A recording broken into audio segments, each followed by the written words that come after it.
안녕하세요. 성공예감 이대호입니다.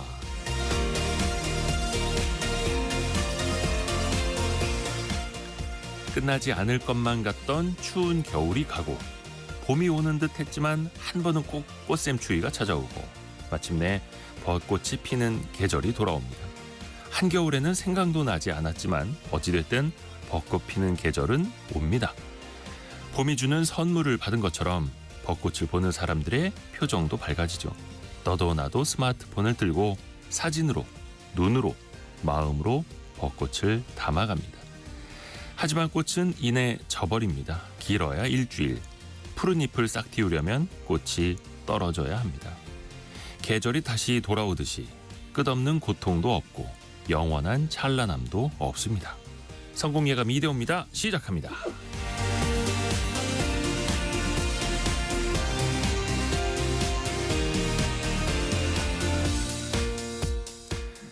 안녕하세요. 이대호입니다. 자, 오늘은 벌써 금요일입니다. 4월 4일 금요일. 우리 역사에도 그렇고 우리 경제에도 그렇고 금융시장에도 그렇고 참 중요한 날이네요. 일단 미국의 트럼프 대통령이 예상보다 센 상호 관세를 발표하면서 뉴욕 증시가 거의 5년 만에 가장 큰 낙폭을 기록했는데요. 나스닥이 6% 이상 폭락하는 날도 보고요.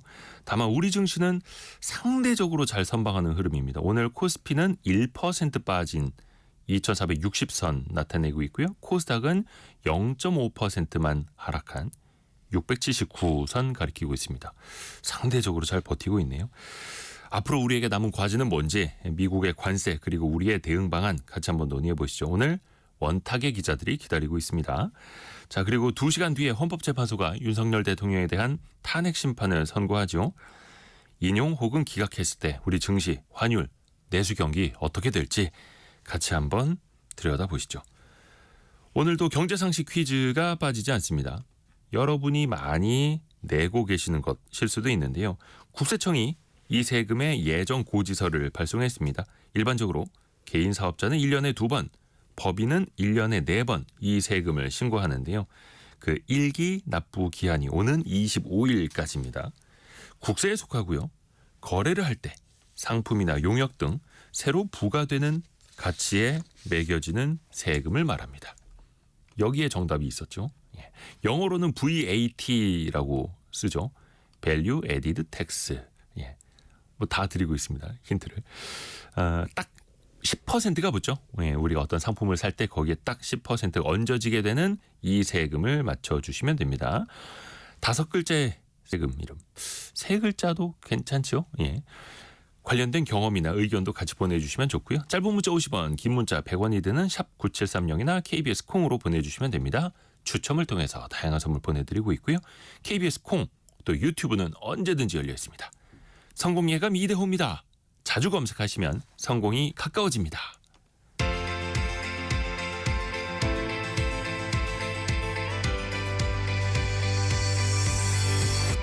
KBS 1라디오 성공예감 이대호입니다. 지금 KBS 콩 그 채팅방에서 종합소득세라는 이제 오답이 올라오니까 똑같이 요거 쓰시는 분들 계신데 종합소득세도 5글자긴 합니다만 아예 다릅니다. 아예 다릅니다. 자, 원탁의 기자들도 만나보시죠. 알고란의 고란 기자, 비주어치 박수익 기자, 한국경제신문 강영현 기자 함께합니다. 안녕하세요. 네, 안녕하세요. 아침에 일어나서 놀라지 않으셨습니까? 어제도 일어나자마자 놀라고 오늘도 일어나자마자 놀라고. 크게 놀랐죠. 나스닥이 6%가량 폭락을 했어요. 어떻게들 보고 계십니까? 요즘 아침. 요즘 아침이요. 정말 투자하는 사람들한테는 불면의 밤이 이루어지고 있습니다. 아니 뭔가 이게 이제 국장도 그렇고요. 특히 뭐 미장 투자하신 분들 워낙 많이 늘었기 때문에 이게 뭔가 가격 변동성이 심한 건 다 우리가 보통 평소에 잠을 자야 할 시간에 큰 일이 이루어지니까 트럼프 대통령 같은 경우에도 그 미국의 활동 시간 이제 발표를 하다 보니까 너무 많은 일이 이루어졌는데요. 일단 어제 미장에서는 트럼프 대통령의 관세 폭탄이 반영이 안 됐습니다.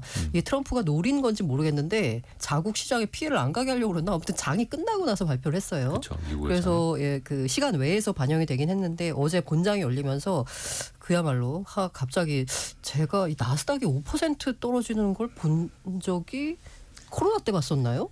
거의 기억이 잘 안 날 맞아요. 정도였고 그다음에 그런 표현도 있더라고요. 내가 살다 애플이 10% 빠지는 날을 본다. 뭐 이런 애플이라고 하면 시가총액 1등에다가 그쵸. 뭐 왔다 갔다 했긴 했지만 어쨌든 부동의 1등에다가 그리고 무슨 일이 있어도 탄탄한 기업이잖아요. 왜냐하면 네. 소비자의 굉장한 사랑을 받고 있는 기업이라서 뭐 사실 주변의 변화에 아랑곳 없이 가격이 올라도 사주는 애플인데 애플 가격마저 이렇게 주가마저 떨어지는 나이키는 10% 넘게 빠지고 이런 상황이 벌어졌으니까 다들 아마 놀라셨을 것 같아요. 투자하시는 분들. 그렇죠. 그러니까 이게 뭐 박수익 기자. 밤새 말씀하신 대로 밤새 나스닥 뭘 포함 미국 증시가 폭락한 이 숫자 자체가 어떻게 보면 트럼프 발 관세 정책을 바라보는 관세 정책에 따른 미국의 영향을 바라보는 시각을 그대로 나타난 것 같고 특히 이제 뭐 애플, 나이키 관세 영향이 직접적으로 이따 얘기하겠지만 영향을 받는 종목들이니까 그 기업들에 대한 불확실성을 그대로 그냥 심리적으로 반영하는 것 같습니다. 아, 그렇죠. 근데 미국 기업들도 어찌됐든 간에 나중에 이게 4월 5일부터 바로 적용이 되는 거다 보니까 세금을 내는 주체는 미국 기업들이잖아요. 수입을 해오는. 맞습니다. 그러다 보니까 미국에서는 또 영향이 없을 수가 있는 거고. 일단 그러면 대한민국에 대한 미국의 관세는 얼마냐. 대통령이 트럼프 대통령이 발표할 때는 25%라고 했다가 미국 상무부라든지 그 부속서 보면 26%돼 있다가 우리 외교부에서 뭐가 맞는 거야? 물어보니까 25%가 맞아. 고칠게 이렇게 또 발표했다는 거잖아요. 지금 왔다 갔다 하는데요. 사실 이 수식 자체가 그냥 어떻게 만들었나 보면은 그냥 간단하게 말하면은 이제 무역 적자를 해당 국가의 수입액으로 나눈 가격이랑 동일하거든요. 뭐 여러 가지 수식을 적용해서 뭐 수요의 가격 탄력성, 관세의 수입 가격 전가율 뭐 이런 걸 다 반영했다고 하지만 그냥 되게 단순하게 구한 것 아닌가라는 생각이 들 정도로 근데 그 공식이 적용 가능한 겁니까? 맞는 겁니까? 아니 무슨 뭐 맞아요. 여장수 마음도 아니고 저도 그런 거 처음 들어봤거든요. 그 무역 대표부의 설명은 국가별로 수만 개의 관세, 규제, 세제와 기타 정책이 무역 적자에 미친 영향을 계산하는 것은 복잡하거나 불가능하다.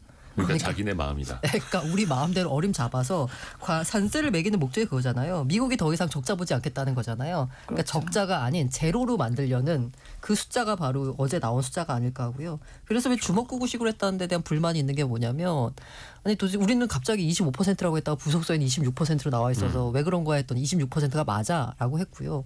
그리고 그 이제 8장의 쪽지를 들고 와가지고 표와 그러니까 실제로 이제 이들 나라가 미국한테 물리는 그 수입 세금과 네. 우리가 그래서 실제로 하는 세금은 얼마가 될 것이다 표를 들고 왔었는데 이 마지막 장에 보면 헐드 앤 맥도날드 아일랜드라는 곳이 등장해요.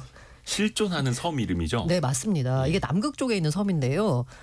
이 섬에는 무려 사람이 한 명도 살지 않습니다. 펭귄만 사는 섬이라면서요? 네, 그래서 펭귄한테도 세금을 불린다. 근데 거기에도 10%. 네, 그래서 이게 얼마나 트럼프 이제 행정부가 관세를 물리려고 그냥 어거지로 끼워 맞췄냐라는 저는 그 반증이다. 가짜 뉴스인 줄 알았어요. 처음에 보고.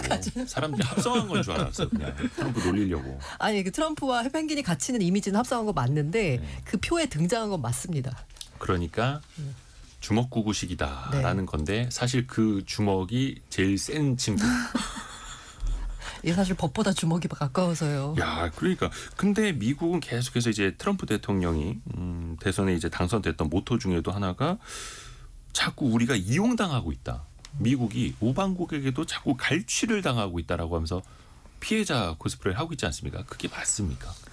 사실 그동안 미국은 그 2차 세계대전 이후에 자기들이 만들어 놓은 그 자유무역주의 하에서 혜택을 가장 많이 본 국가 중에 하나죠. 자유무역이라는 걸 이제 미국이 주도해 왔고. 네, 그래서 전 세계에 공급망을 마련해가지고 이제 설계조로서 역할을 하면서 수익을 굉장히 많이 봐왔는데 사실 이런 주장이 나오기 시작한 게 그 제조업 기반이 약화됨에 따른 여러 가지 문제점이 발생했기 때문인데요. 일단 뭐 워낙에 그 미국은 금융이나 서비스업이 강하다 보니까 제조업 기반이 점점 약해졌고 그러다 보니까 그 미국 대선의 향배를 가른 것도 소위 러스트밸리라고 벨트라고 불리는 그 경합주가 있었잖아요. 여기를 비롯한 제조업 기반의 그런 주들이 경제들이 많이 무너졌고 또 코로나를 겪으면서 그 공급망 부족으로 인해서 제조업 기반이 부족해서 많은 어려움을 겪었기 때문에 여러 가지 측면에서 봤을 때 미국의 제조업이 필요하다라는 게 나왔고 그래서 전 정부인 바이든 정부 같은 경우에는 사실 좀 미국 기업들에게 혜택을 주는 방향으로 이것을 해결하려고 했다면 트럼프는 반대로 그 해외의 힘을 과시하는 방향으로 이렇게 하고 있는 것 아닌가 싶습니다. 그렇죠. 잠깐 증시 한 번 더 볼게요. 지금 시각 현재는 코스피는 마이너스 1.1%, 코스닥은 마이너스 0.7%, 미국장이 뭐 나스닥이 거의 6%, S&P 500이 4.8% 폭락한 거에 비하면 굉장히 또 선방을 하고 있는데요. 기업들 전반적으로 이제 영향을 안 받을 수가 없는 거잖아요. 박수익 기자는 좀 어떻게 보고 계세요?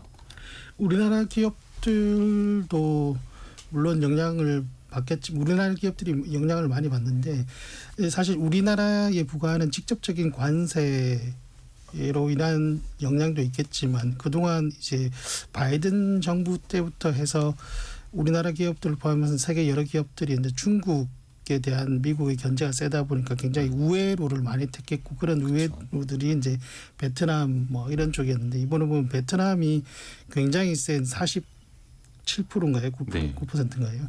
이렇게 되면서 사실 우회로까지 이제 막아놓은 상황이고 어떻게 보면 이제 아까 뭐 주먹 구구식에서 그 주먹이 제일 센 미국이라고 하지만 이 미국이 어떻게 보면 이 관세라는 게 물품이 이제 국경을 넘나들 때 내는 세금인데 국가 간에 사실 국경을 함부로 넘나들면 전쟁이 일어나는 건데 지금 이 트럼프 대통령이 전 세계를 상대로 우리가 아무리 주먹이 세도 17대 1도 좀 버거운데 60대 1 싸움을 지금 건 거잖아요. 미국이. 60개국에 대한 상호 관세를 부과하고 60대 1.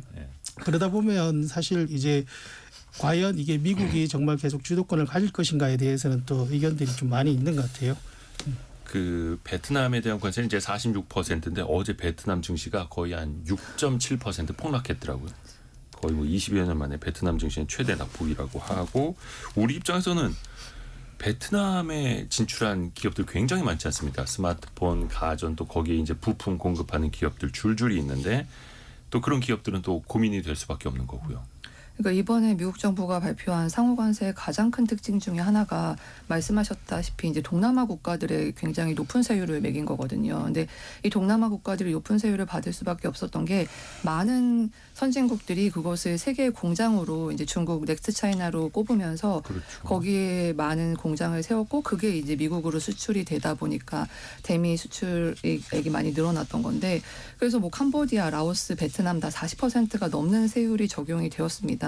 그래서 우리나라 같은 경우에도 이제 삼성전자가 베트남에 그 세계 최대 규모의 스마트폰 생산 기지를 세우기도 했고 네. 전체 40에서 45% 정도가 베트남에서 나온다고 해요. 네. 또 삼성뿐 아니라 뭐 LG도 마찬가지로 뭐 전자 디스플레이, LG 에너텍, 뭐 LG 화학 이런 생산법인들이 베트남에 많이 있고 또 대기업뿐만 아니라 한세실업, 영업무역 같은 OEM 업체들도 지금 베트남에 운영을 하고 있거든요. 의류 OEM들. 네, 그래서 이런데 모두 타격을 받을 수밖에 없는 상황이 되었습니다. 그렇죠.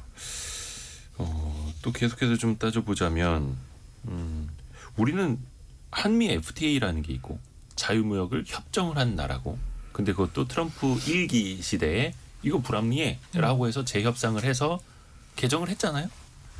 근데 FTA는 거의 이제 안중에도 없는 것 같고 어떻게 봐야 됩니까? FTA를 어차피 다시 한번 하자고 또 손은 내밀 것 같고요. 뭐 방법이 있을까요? 박수익 기자. 그러니까 이 FTA라는 게 아까 뭐 관세가 이제 물품이 이제 국경을 넘나들 때 내는 세금이고 한데 FTA를 맺었다는 것은 서로 국경 정도는 우리는 서로 친하니까 마음대로 넘나들 수 있게 하자 이런 일종의 약속인데 자유무역. 예. 이거를 지금 어느 순간 이제 트럼프 정부에서 너네들도 앞으로 국경 넘어올 거면 돈 내고 허락받고 넘어 안 그러면 절로 가 뭐 이렇게 된 상황이 되는 거고 사실 우리가 2008년 한미 FTA 발효 이후에 보면은 뭐 산업재나 농축산품 이런 것들에 대해서는 이제 무관세 체제를 구축해왔고 그래서 실질적으로 우리나라 정부에서도 얘기하는 게 우리나라가 미국에 부과하는 관세는 평균 0.79%밖에 되지 않고 네. 그마저도 실질적으로 더 따지고 보면 거의 제로에 가깝다라고 했는데 이번 발표를 보면 미국이 현재 우리나라를 포함해서 약 20개 국가 이런 FTA를 체결을 하고 있는데 그런 20개국을 대상으로 봤을 때도 우리가 상당히 이번 그 상호관세율 자체가 높은 나라에 속해서 네. 정말 이게 어중간하게 끼어서 정말 이러지도 못하는 저러지도 못하는 그런 상황인 것 같습니다. 오늘 경제상식 퀴즈의 하나의 힌트가 될 수도 있을 것 같은데 그 트럼프 대통령이 우리나라에 매긴 그 25% 상호관세 그 근거로 따지는 것 중에 하나가 막 부가세 10% 이런 것도 있지 않습니까? 이게 그러니까 미국에는 이제 부가세가 없다 보니까 그게 사실 잘 이해가 안 가는 부분이기도 하죠. 왜냐하면 이제 부가세 같은 경우에는 수입품에 대해서만 물리는 게 아니라 그냥 국내에서 생산된 것도 물리거든요. 뭐 유럽산에도 물리고 네네. 국내산에도 물리고 다 내는 건데. 근데 이제 그 트럼프 행정부의 입장은 뭐냐면 근데 야 너네 국내에서 생산되는 거에 부가세 물리는 건 나중에 그 국세청에서 환급해주지 않느냐. 근데 미국 기업은 환급을 못 받는다. 이러니까 이거 비관세 장벽이지라고 이제 주장을 하는 거예요. 네. 근데 이게 말을 어떻게 갖다 붙여도 이게 논리적으로 안 맞는 부분이 굉장히 많아요. 그리고 그 논리적으로 그거를 따져가지고 논리적으로 정합할 때만 이거 하겠다는 트럼프 행정부의 입장도 아니고요. 저는 트럼프의 이런 행보를 보면서 느끼는 게 뭐냐면 더 이상 명분이 중요하지 않은 시대가 됐구나. 그냥 주먹구구니까요. 네, 그러니까 명분이 중요하지 않고 내가 이루려는 목적을 그냥 달성하려는 게 중요했지. 이제 명분을 더 이상 따지지 않는 시대가 되니까 사실 그나마 이렇게 이제 국제 질서라고 하는 게 강국 중심으로 돌아가지 않았던 건 그래도 명분을 중요하는 그런 문화가 있었거든요. 근데 이제 그런 문화가 완전히 사라지니까 그야말로 이제 약육강식의 시대가 돼버리니까 더 걱정이 되는 상황입니다. 박현주님이 아까 그 미국이 우리나라에게 부과하려고 한 관세 25%, 26% 어떤 게 맞나요? 제가 잘못 들었나요? 물어보셨는데 25%가 최종적으로 맞다라고 미국에서 확인을 해줬다. 25%예요? 네네. 다시 다시 우리 정정해 외교부가 줬어요? 다시 물어봤대요. 너네 왜 자꾸 대통령이 말한 거랑 대통령이 들고 나온 패널이랑 부속서랑 달라? 뭐가 맞는 거야? 그러니까 처음에는 부속서가 맞다. 부속서가 맞아라고 했다가 자기네들도 나중에는 아니야 25%가 맞아 이렇게 또 정정을 했다고 합니다. 역시 주먹구구군요. 예, 이게 엿장수예요. 또 하나가 일단 자동차에 대해서는 25% 일괄적인 관세 발표가 됐고 우리가 또 지금 주목해봐야 될 건 반도체에 대한 관세인데 이거는 아직 발표가 안 나왔어요. 근데 또 뭐 반도체 의약품에 대해서는 조만간 준비해서 발표하겠다 이런 이야기까지는 또 하고 있고요. 그러니까 이번에 상호관세를 발표하면서 기존에 그 개별적으로 관세를 매겼던 부분들에 대해서는 관세를 발표하지 않은 건데요. 일단 수입차에 대한 관세는 이제 3일부터 시행에 들어가죠. 25% 관세가 들어갔고 그래서 국내 완성차 업체들 이제 타격이 불가피해졌고 사실 자동차가 가장 타격을 많이 받을 것으로 예상되는 분야 중에 하나거든요. 워낙에 미국 수출이 좀 더 높기 때문에 그래서 이제 뭐 정부에서도 관련된 대책을 내놓는다고 하니까 조금 지켜봐야 될 것 같고 반도체하고 의약품은 이제 관세를 검토 중인데 이게 지난 2월에 트럼프 대통령이 반도체에 매기는 품목별 관세가 최소 25% 이상은 될 거라고 말한 적이 있거든요. 네. 그래서 아마 이거 역시 최소 상호관세 수준으로 매겨지지 않을까라는 우려가 나오고 있습니다. 그렇죠. 나중에 요거는 이제 발표되는 걸 좀 지켜보고 더 이야기를 해봐야 될 테고요. 근데 이제 미국이 과연 물론 트럼프 대통령 입장에서는 관세 우리가 많이 걷게 되면 재정 측면에서도 도움이 될 것이다. 막 이렇게 이야기를 하고 있는데 지금 증시 반응 같은 걸 보면은 미국이 잃는 게 훨씬 더 많지 않을까?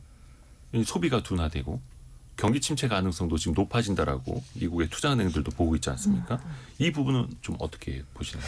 이게 그러니까 두 가지로 생각해 볼 수 있는데요. 하나는 그 이제 기자회견이 끝나고 나서 스캇 베센트 재무장관이 이제 또 다른 기자들에게 한 말 중에 뭐가 있냐면 지금 백악관으로 전화가 오고 있다라는 거예요. 이게 세계 각국에서 우리 만나려고. 네, 맞습니다. 이 상호관세율이 너무 높다 보니까 이걸 이제 오히려 어떻게 좋게 해석하는 쪽에서는 이거 진짜 매길 생각이 있어서 그런 게 아니라 트럼프가 원하는 걸 얻어내려고 이렇게 높게 매긴 거다. 때문에 이게 최종적으로 확정되는 숫자는 아니다.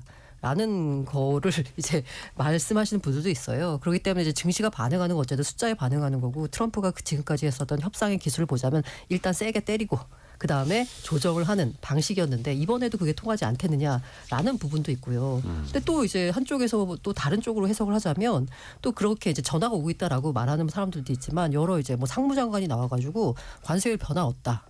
그리고 보복 관세하면 너희들 큰일 나 혼낼 거야 우리가 라는 식으로 얘기하면서 지금의 그 상호 관세율이 이 말한 대로 그냥 이룰 거다라는 또 시각도 있어요. 그리고 그러면 아까 말씀하신 대로 미국의 수입 물가가 오르면서 전반적으로 물가 상승 압력으로 작용하잖아요. 스태그플레이션이 우려가 되는데 이에 대해서 트럼프의 셈법은 뭐냐면 관세를 통해서 우리가 외국 정부로부터 세금을 거두면 그러니까 외국으로부터 세금을 거두면 그걸 가지고 감세를 해주겠다는 거죠. 네. 그러면 소비자 입장에서는 어차피 이렇게 내나 저렇게 내나 내는 걸 그 정부가 외국에서 걷어서 다시 국민한테 직접 뿌려주니까 효과는 제로섬이 된다는 거죠. 이론적 이제 트럼프의 생각은 그렇습니다. 근데 진짜 그렇게 나타날지 그건 또 이제 지켜봐야 되는 거거든요. 다른 나라들은 이제 어떻게 대응할지를 좀 체크를 좀 해봐야 될 텐데 프랑스 마크롱 대통령 같은 경우에는 프랑스 기업들이 미국에 대한 신규 투자를 멈춰야 한다 이렇게 이야기를 했더라고요. 그러니까 우리가 조금 좋게 해보자고 투자도 더 늘리자고 이렇게 약속을 했는데 발표를 했는데 뭐야 관세가 더 이렇게 세게 나와? 멈춰봐봐. 하지 마봐. 이거 아닙니까? 그러니까 우리도 사실 현대차도 31조 원 미국 투자한다고 밝혔고 TSMC 같은 경우도 타이완의 TSMC 147조 원 투자한다고 밝혔는데도 엄청난 그러니까 타이완은 우리보다 더 높아요. 32%의 관세율. 그러면은 뭐지? 우리가 이렇게 투자하기로 약속한 게 뭐가 되는 거지? 헌신짝이 되네. 이렇게 보면서 다른 나라들이 붕 뜨는 거죠. 미국에 대한 어떤 협상에 대한 신뢰도 떨어질 수 있는 거고. 이건 어떻게 보세요? 강영영 기자. 그래서 이제 뭐 중국이나 유럽연합 같은 경우에도 이제 약간 맞불 관세를 준비하고 있잖아요. 네. 이런 점에서 봤을 때 다른 나라들도 일단은 지켜보고 있고 좀 협상에 나서려고 하지만 당하고만 있지 않을 것 같은데 그래서 뭐 중국 같은 경우에도 한국이나 일본과의 관계를 적극 개선하려는 움직임을 보이기도 하고요. 이렇게 공동전선에 나서게 된다면은 미국도 아까 17대 1도 어렵다고 하셨는데 조금 어렵지 않을까 싶기도 한데 특히 그 미국이 손해를 보는 것 중에 하나가 그 경제적인 측면도 말했지만 사실 미국이 지난 그 자유무역 그 체제 내에서 그 패권국으로서 가지고 있었던 그 소프트 파워, 그 정치적인 패권국으로서 가지는 그 장점도 굉장히 많았거든요. 그러니까 네. 여러 가지 국제 질서를 짜는 데 있어서 미국 중심으로 짤 수 있었고 이런 게 있는데 만약에 이번에 이제 공동 전선이 만들어지고 그것이 중국을 중심으로 될 가능성이 크죠. 지금으로서는 이렇게 되면은 여러 가지로 미국 입장에서도 잃는 것이 많을 것 같습니다.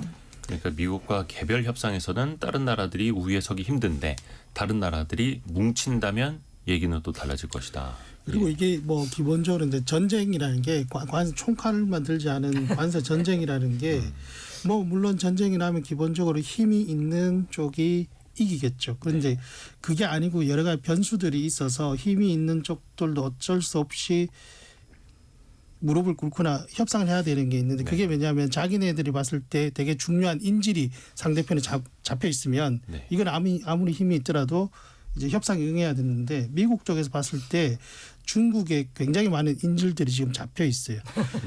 아이폰 대부분이 애플의 아이폰 대부분이 중국에서 생산이 그렇죠. 되고 있고 테슬라 전기차의 거의 40% 이상이 부품들. 중국이고 그리고 미국의 여러 미국의 최대 소매 유통업체인 월마트나 이런 쪽에서 보면은 이런 뭐 가성비 제품들이 다 중국산으로 그렇죠. 들어와서 미국 소비자들에게 전달되는데 아직까지 중국이 이러한 애플이나 뭐 테슬라나 뭐 월마트나 이런 기업들의 어떤 생산량이나 공급량들을 조절한다 이런 발표는 나오고 있지는 않지만 얼마든지 이 인질들에 대한 협상의 카드를 계속 넣었다 뺐다 할 수도 있는 것이죠.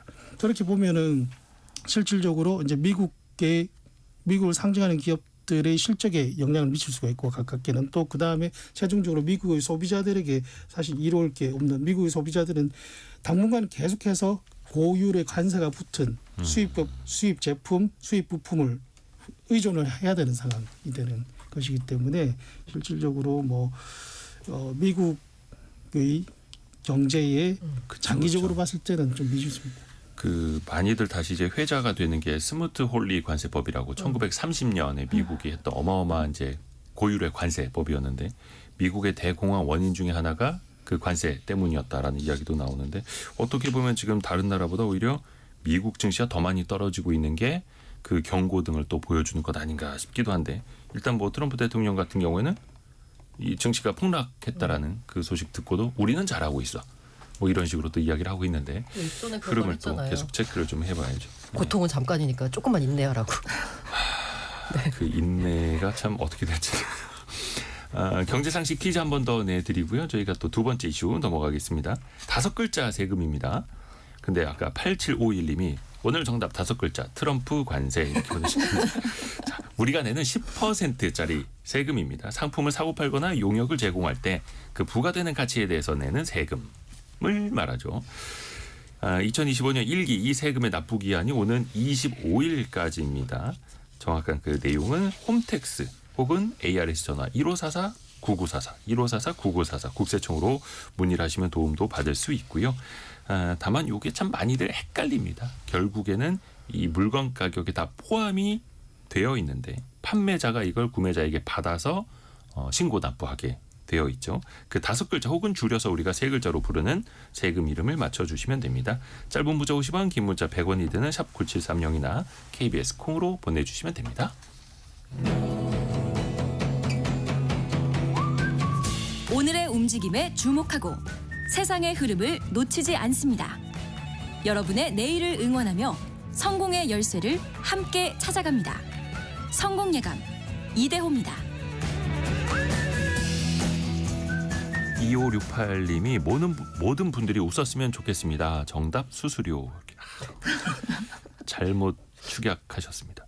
수수료 그리고 느낌이기도 하네요. 1914님이 개인 사업자인데 이거 낼 때는 참 아깝고 받을 때는 꼭 받고 싶은 세금입니다. 이렇게 보내주셨고요.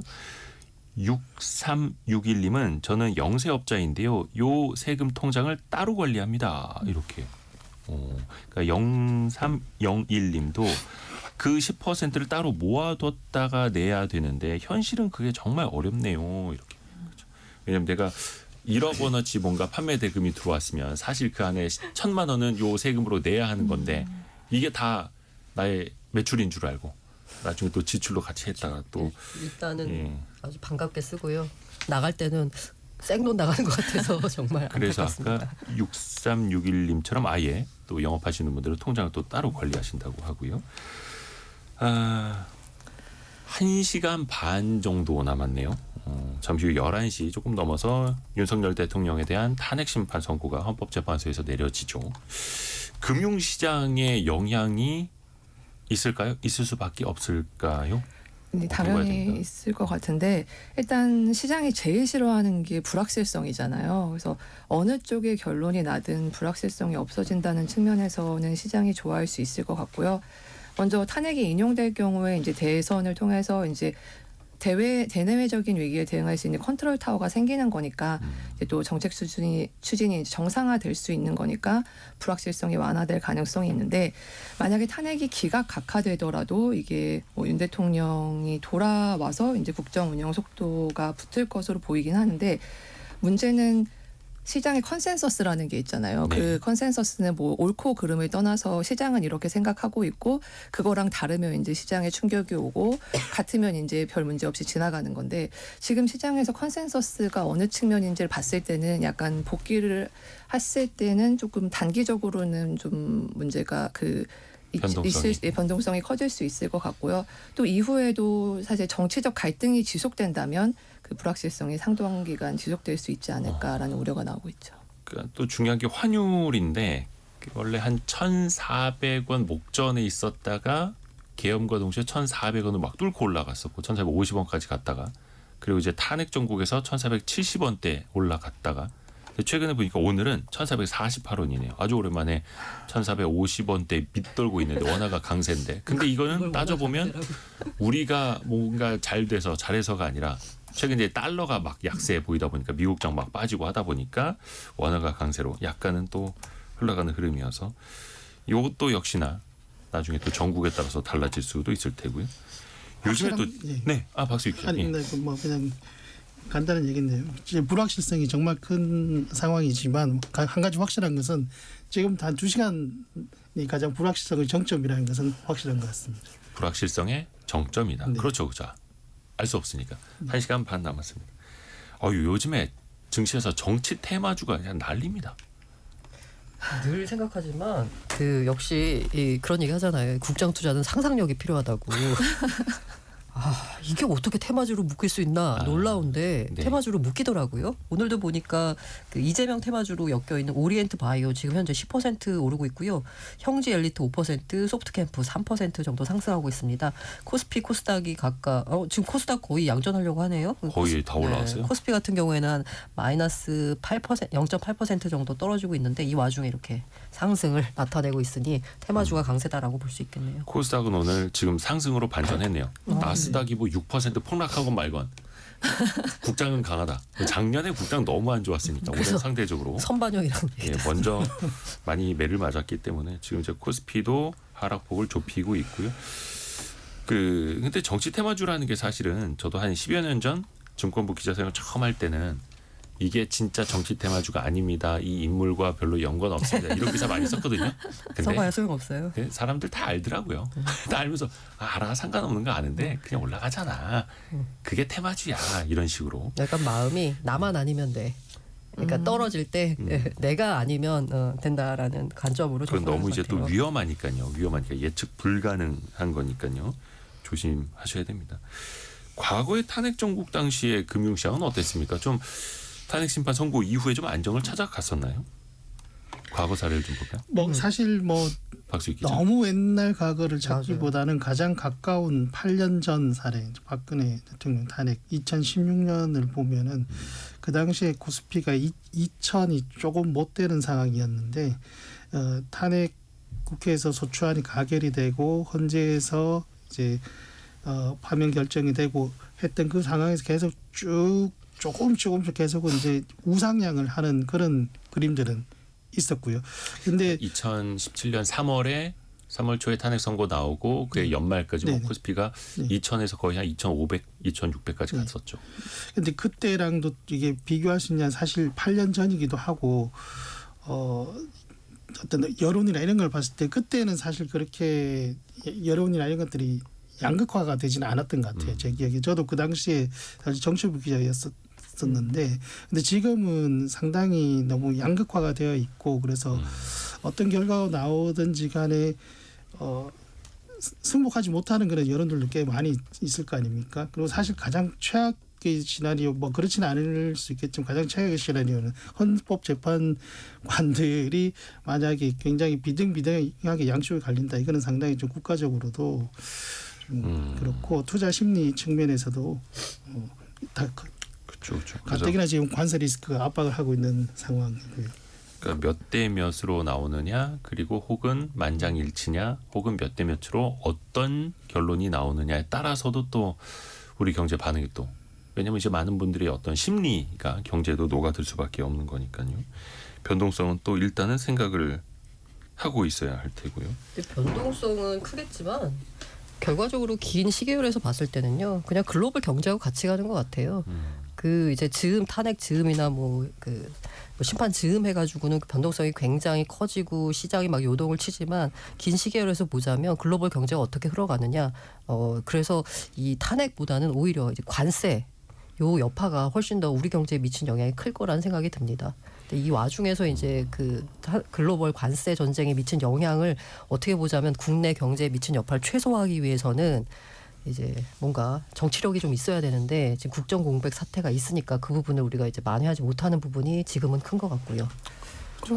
그래서 지금 사실 그 탄핵으로 인해서 경제가 어떻게 바뀔지보다는 그 말씀하셨다시피 관세라든지 글로벌 경제에 어떻게 대응할 것인지가 더 중요한데 지금은 이제 컨트롤 타워가 없잖아요. 그래서 이 탄핵이 결정이 되면은 어느 쪽으로든 결정이 되면은 일단 리더십 공백보다는 새로운 리더십이 나오는 거니까 거기에 대한 기대감이 분명히 있을 것 같고요. 또 윤 대통령이 복귀하더라도 또 일단은 리더십이 복귀는 되는 거잖아요. 근데 문제는 이제 그 리더십이 작동할까 여부인 건데 그 이후에는 이제 정치적 혼란이라든지 이런 게 좀 작용을 할 것 같긴 합니다. 김정희 님이 양극화, 그러니까 양극으로 좀 갈리는 이런 사회적 분위기는 정치인들이 만들어가는 듯합니다. 국민을 생각해 주세요. 이렇게 또 보내주셨는데요. 만약에 탄핵이 인용이 되면 또 대선 국면으로 가게 되기 때문에 또 더 정당에 따라서 갈리게 될 거고 만약에 기각이 되거나 각하가 돼서 대통령 복귀한다 하더라도 임기가 2년 남았는데 그 사이에 경제가 사실 중심이 될 수 있을까? 뭐 요즘에 뭐 개헌 정국도 이야기 나오고 해서 경제를 중시하는 뭐가 좀 있었으면 좋겠는데 너무 그게 안 보여서 또 걱정인 거죠. 그래서 이제 어쩔 수 없이 대외적인 걸로 중점을 두면서 또 포커스를 거기에다 둘 수밖에 없는 거고. 근데 그 사이에 또 식품업체들이 때는 이 때다라고 하면서 가격을 계속 올리더라고요. 좀 얄미워요. 왜냐하면 식품업체들이 가격 인상을 하려고 하면 사실 뭐 약간 필수 소비재 느낌이라 가지고 예를 들면 라면값 이런 거 올리려고 하면 정부 눈치를 굉장히 많이 보거든요. 그래서 정권 초기에는 못 올리다가 약간 정권 힘이 빠지는 이제 말에 올리는 그런 경향이 있는데 사실 뭐 원재료값 오르는 거 다 알고 있잖아요. 근데 이제 참고 눈치 보다가 약간 힘이 빠진 것 같으니까 올리는 상황이라서 좀 얄밉긴 합니다. 근데 또 그 원자재 급등을 이유로 들고 있는데 사실 요즘은 좀 빠진 것도 최근에 있거든요. 국제 곡물 가격 네. 엄청 빠지고 있습니다. 언제나 원자재 급등으로 해서 가격은 인상하지만 근데 원자재 내리진 가격 않으니까. 하락했다고 해서 내리지는 않죠. 네. 그래서 정부가 좀 이런 가격 동향을 좀 분석해서 실제로 가격에 얼마나 영향을 미치는지 이런 것도 좀 해야 되는데 지금 일단 컨트롤 타워가 없으니까 네. 그렇죠. 그래서 뭔가 지금 곳간 문이 활짝 열려버린 거죠. 자물쇠도 다 풀려버렸고 이 피해라고 표현하기엔 좀 어폐가 있습니다만 그 대가는 또 국민들이 다 고스란히 물가라는 걸로 다 치르게 되는 거고요. 앞에서 우리가 관세에 대해서도 이야기를 했습니다만 트럼프 행정부랑 뭔가 좀 협상을 해야 하는데 또 우리의 대외 신인도도 또 회복을 할 필요가 있겠고요. 물론 그 국제 신용 등급을 자 우리가 또 유지를 하고는 있습니다만 이게 가능할까요? 앞으로 어떻게 해야 될까요? 또 저는 제가 너무 약간 긍정적으로 전망하는지 모르겠는데요. 네. 어쨌든 간에 굉장히 민주적으로 계엄을 이제 풀었고 그리고 이제 탄핵 심판을 가서 헌법적인 절차에 따라서 탄핵 심판을 거쳐서 어떤 결과가 나오는 거잖아요. 그러면 이게 만약에 동남아 국가나 아니면 지금 현재 전국이 혼란스러운 곳에서 있으면 바로 쿠데타로 연결이 되거나 굉장히 전국이 혼란에 휩싸였을 거예요. 그런데 지금 우리는 약간 어쨌든 간에 민주적인 절차로 물론 내부적인 여러 가지 그 잡음은 있었지만 여기까지 온 거잖아요. 그런 부분에 있어서 대외 신인도 부분에 있어서는 이게 언제 불확실성이 마무리되고 나면 정리가 되지 않을까라고 생각합니다. 저도 비슷한데요. 이제 이후에 근데 양측에서 어느 결과가 나오든 승복하는 모습을 보여주는 게 중요할 것 같은데 왜냐하면 정치적 혼란이 계속된다면 이게 신인도가 올라가기는 쉽지 않거든요. 그래서 잘 마무리되고 어느 쪽이 결과가 나오든 양쪽이 모두 승복을 하고 그래서 좀 통합해서 이제 뭐 거국 내각이라든지 뭐 이런 식으로 해서 정치적 불확실성을 빨리 제거하고 뭐 추경을 포함해서 적극적으로 재정을 활용해서 이제 내수 경기를 살리는 모습을 보인다면 그 대신용도 같은 경우엔 자연히 따라오지 않을까 이렇게 생각이 듭니다. 그 승복이라는 것도 참 그 이해관계 앞으로 남은 그 계산에 따라서 달라질 수밖에 없는 것 같아요. 만약에 이제 탄핵이 인용이 되면 여야 뭐 가릴 거 없이 다 대선 준비해야 되니까 당연히 승복하고 뭐 대선 출마 준비해야 되는 거니까 그런 거고. 근데 만약에 탄핵이 안 되면 그때부터는 또 이제 복잡해지는 거죠 머릿속들이. 근데 그게 또 우리 경제랑 또 이어질 수밖에 없으니 그 불확실성과 혼란이요. 올해 우리나라 경제 성장률 전망이 지금 뭐 정부에서 보는 것도 그렇고 한국은행에서 보는 것도 그렇고 1%대 혹은 초중반이잖아요. 1%대 초중반.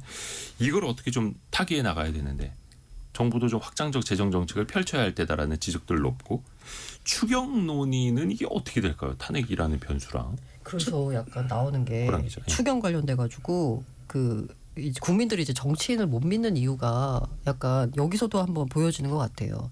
그 국민연금 개혁안을요 굉장히 힘들게 어쨌든 간에 굉장히 몇 년 만인가요? 9년 만인가요? 해가지고 모수 개혁을 했잖아요. 네네. 근데 그 모수 개혁을 할 때는 시절이 이전인데 국민연금 개혁안을 통과를 시켰네? 라는 그런 반응이었어요.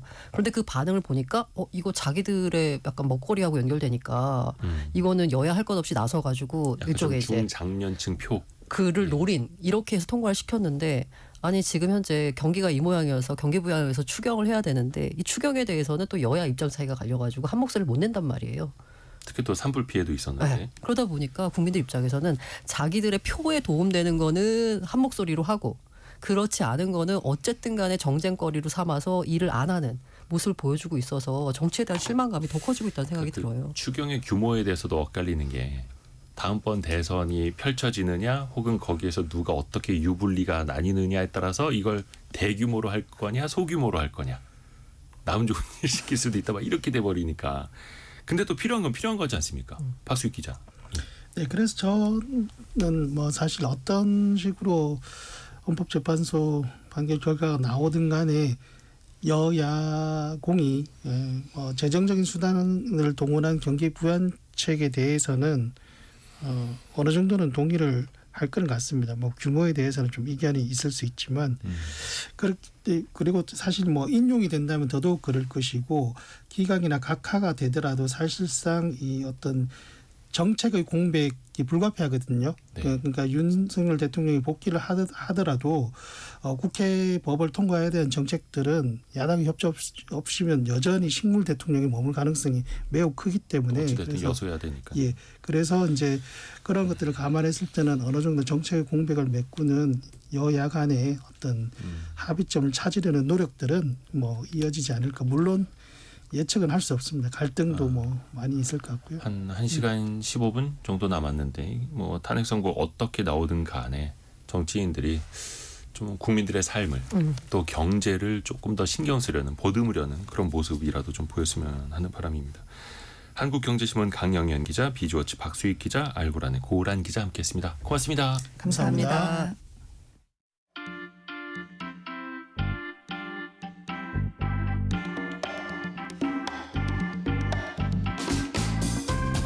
지금 여러분께서는 KBS 1라디오 성공예감 이대호입니다를 듣고 계십니다. 프로그램에 참여하신 청취자 여러분께는 추첨을 통해 Y스트릿에서 밝은 눈과 두뇌 건강, 활력까지 한 번에 와이즈 부스터를, 아름다운 식탁 창조 주비푸드에서 뿌리 담은 리얼 생 와사비를, 쉽고 빠른 판촉물 제작 시너지 기프트에서 무드 등 미니 가습기를, 그리고 성공예감에서 준비한 커피 쿠폰을 보내드립니다. 당첨자는 성공예감 이대호입니다 홈페이지에서 확인하세요. 탄핵 정국 속에서 참 까먹을 뻔했는데 내일은 식목일입니다. 예, 제 80회 식목일 4월 5일 바로 내일이죠. 사람이 아프면 병원을 가는 것처럼 나무가 아프면 나무 의사가 찾아간다고 합니다. 나무 의사 사실 저도 처음 들어봤거든요. 직업의 세계 시간에 한번 들어보시죠. 한경 비즈니스 강홍민 기자와 함께합니다. 안녕하세요. 안녕하세요. 오늘 약간 초록초록 색깔 옷을 입고 오셨네요. 주제가 또 주제이니만큼 이렇게 초록색으로 좀 입고 와봤습니다. 아니 저는 나무 의사라는 직업 처음 들어봤어요. 요즘 뜨고 있는 직업이고, 아 그래요? 굉장히 이제 중장년층 대상으로 예. 굉장히 좀 인기가 있는 직업입니다. 오, 그럼 어떤 일을 하시는 거예요? 보통 이제 그 일반 의사들은 예. 환자를 진료하고 치료하는 것처럼 나무 의사는 그 이름에 맞게 아픈 나무들을 좀 치료하는 직업인데요. 뭐 우리 주변에서 흔히 볼 수 있는 나무, 뭐 가로수에 있는 나무나 뭐 그런 흔히 볼 수 있는 나무들을 포함해서 뭐 천연 기념물 같은 귀한 나무들도 모두 해당이 되는데 네. 나무 의사에게 보통 이제 진단해달라라는 의뢰가 오면 검진부터 치료 그리고 관리까지 어허. 하게 되고요. 네. 보통 이 진료에 대한 범위도 의뢰에 따라서 좀 달라지는데 네. 뭐 진단만 내려주는 경우도 있고 치료 그리고 관리를 뭐 수개월간 이렇게 할 때도 있습니다. 근데 나무에 대해서 뭐 청진기 이런 거 되지는 않을 것 같고 이거 진단하는 것도 되게 어려울 것 같은데 장수환님 나무가 링거 맞는 거 봤어요. 그러니까 보통 이제 수액이라고 알고들 계시는데 네. 이분들이 이제 나무 진단, 진료, 뭐 치료를 할 때 전문 장비를 항시 가지고 다니는데 예. 청진기도 가지고 다닙니다. 예? 뭐 청진기나 음파 탐지기 같은 이런 전문 장비들을 활용해 가지고 나무의 상태를 좀 확인을 하는데 나무한테 무슨 심장 박동이 들리지는 않을 거 아니에요. 그렇죠. 잘 있나 뭐 이 상태를 좀 확인하기 위해서는 그래요? 청진기가 좀 필요하다고 해요. 오. 보통 이제 말씀하셨듯이 이제 수액이라고 알고 계시는데 영양제 수간 주사를 놓기도 하고요. 보통 이제 살균, 살충 그리고 방수 처리를 하기도 하고 뭐 필요할 때는 나무를 자르기도 한다고 합니다. 상태에 따라서 이 치유에 드는 시간도 좀 달라지는데 사람도 그렇잖아요. 보통 이제 수술이나 치료하고 나면 바로 회복이 안 되듯이 나무도 꾸준히 좀 관리를 해줘야 된다고 합니다. 오래 걸리겠죠. 특히 식물이니까 그렇죠. 회복하는데도 거의 뭐 내과도 그렇고 외과적 수술도 하고 진짜 의사 선생님이랑 거의 비슷하네요. 맞습니다. 근데 그 만나신 분이 나무 의사 선생님이 이 일만 30년째 하고 계시다고요? 그렇죠. 올해 이제 30년이 넘었는데 원래는 건설사 이 조경 사업부 거기도 이제 나무와 관련된 일인데 네. 그 일을 처음 시작을 했다가 이 나무이사라는 걸 알게 돼서 바로 이직을 했다고 하고요. 얘기를 들어보니까 어릴 적부터 뭐 나무나 자연을 좋아해서 장래희망 초등학교 때 쓰잖아요. 그럴 때 이제 다른 친구들은 뭐 대통령, 의사, 연예인 뭐 이런 직업을 쓸 때 이분은 회사원 그리고 괄호를 치고 녹지라는 표현을 썼다고 합니다. 녹지. 녹지. 네. 아, 녹지에서 환경적인- 일한다. 환경적인 부분에서 뭐 일을 하는 회사원이라고. 아, 옛날엔 적었는데 딱히 이런 구분이 없었으니까. 그렇죠. 근데 이분이 일을 시작할 때만 해도 전문 제도가 없었는데 네네. 2018년에 나무병원에 의해서 전문적 수목 진료 제도가 도입이 됐는데 이 제도의 핵심이 뭐냐면 그 수목 피해의 진단이나 처방 그리고 예방 치료를 위해서 자격을 갖춘 나무의사에게만 이 수목 진료를 맡기게 하는 걸 법으로 제정한 법입니다. 2018년도에. 아, 그게 법으로 제정이 돼 있다. 박희영님이 나무 의사가 직업 이름이군요. 저희 회사 상무님이 은퇴하시고 나무 의사 하신다고 들었는데 그게 뭔가 했어요. 67세에도 그 일을 하고 계시다고요. 멋지시네요. 그럼 우리나라에 나무 의사 분들이 몇 분이나 계실까요? 이게 제가 뭐 확인을 좀 해봤는데 정확히 몇 명이 활동하고 있는지는 파악이 좀 어려웠지만 네. 현재까지 나무의사 자격증 합격자 수를 보니까 약 한 1,500명 정도 파악이 되고 있었습니다. 많지는 않네요. 그렇죠. 그러면은 여기 들어오다 보면 요 KBS 라디오 로비에도 나무들 많이 있잖아요. 네. 여긴 진짜 관리 정말 잘하시거든요. KBS 나무는. 싱싱하더라고요. 근데 집에서 키우거나 사무실에서 키우는 나무는 왜 이렇게 잘 죽어요. 그러면 가정에 있는 나무도 이게 상태가 안 좋다. 그럼 이렇게 나무 의사분들을 부를 수가 있는 거예요. 맞습니다. 뭐 나무의 크기나 연류는 중요하지 않고 개인도 물론 의뢰를 할 수 있는데 보통은 이 관공서나 지자체에서 문의를 많이 한다고 합니다. 그래서 제가 만났을 때도 한 지자체에서 이 오래된 탱자나무를 의뢰하기 위해서 한 수차례 계속 전화가 왔었는데 얘기를 좀 들어보니까 그 나무가 국내에서 가장 오래된 탱자나무가 아닐까 뭐 이렇게 예상을 좀 하셨고요. 예. 뭐 만약에 가장 오래된 탱자나무다라고 하면 이 천연기념물이나 지역 내 기념물로 선정이 될 수도 있어서 지자체에서 굉장히 관심을 많이 가지고 있었고요. 올 초에 뭐 그 습설이 내려가지고 나무 피해가 굉장히 컸잖아요. 그리고 이제 최근에는 산불로 인해서 오래된 나무들의 피해가 컸었는데 그런 현장에서 의뢰가 오면 뭐 진단이나 치료를 하는데 보통 이제 의뢰비가 네. 좀 궁금하시잖아요. 얼마예요? 요건 이제 한 몇십만 원에서부터 몇백만 원 그리고 이제 규모가 크다. 이 섹터를 다 좀 진단을 해달라라고 하면 몇 천만 원짜리의 계약까지 갈 수도 있다고 합니다. 그러니까 거의 뭐 산 하나 막 이렇게 계약을 할 때. 그렇죠. 와. 나무 의사 요거 이제 들으시는 분들이 내 노후 직업으로 이렇게 생각하시는 분도 계실 것 같은데 그러면 일단 이분들은 진짜 뭐 산으로 어디로 계속 전국적으로 다니셔야겠네요. 그렇죠. 뭐 아까도 말씀드렸지만 이제 사람이 아프면 병원을 찾아가지만 나무는 갈 수가 없어서 이 의사들이 나무 있는 곳으로 찾아가는데 네. 이 나무들이 다 지방이나 산 속에 좀 많이 있어서 출장이 굉장히 잦다고 합니다. 예. 그래서 이분이 이제 나무 의사를 한 30년간 하면서 들어보니까 이제 바꾼 차만 한 14대가 됐고요. 보통 이제 새 차를 구입하면 한 30만 정도 30만 킬로를 타면 바꾸는데 한 대당 30만 킬로 타시는데. 그렇죠. 보통 그렇게 바꾸잖아요. 예.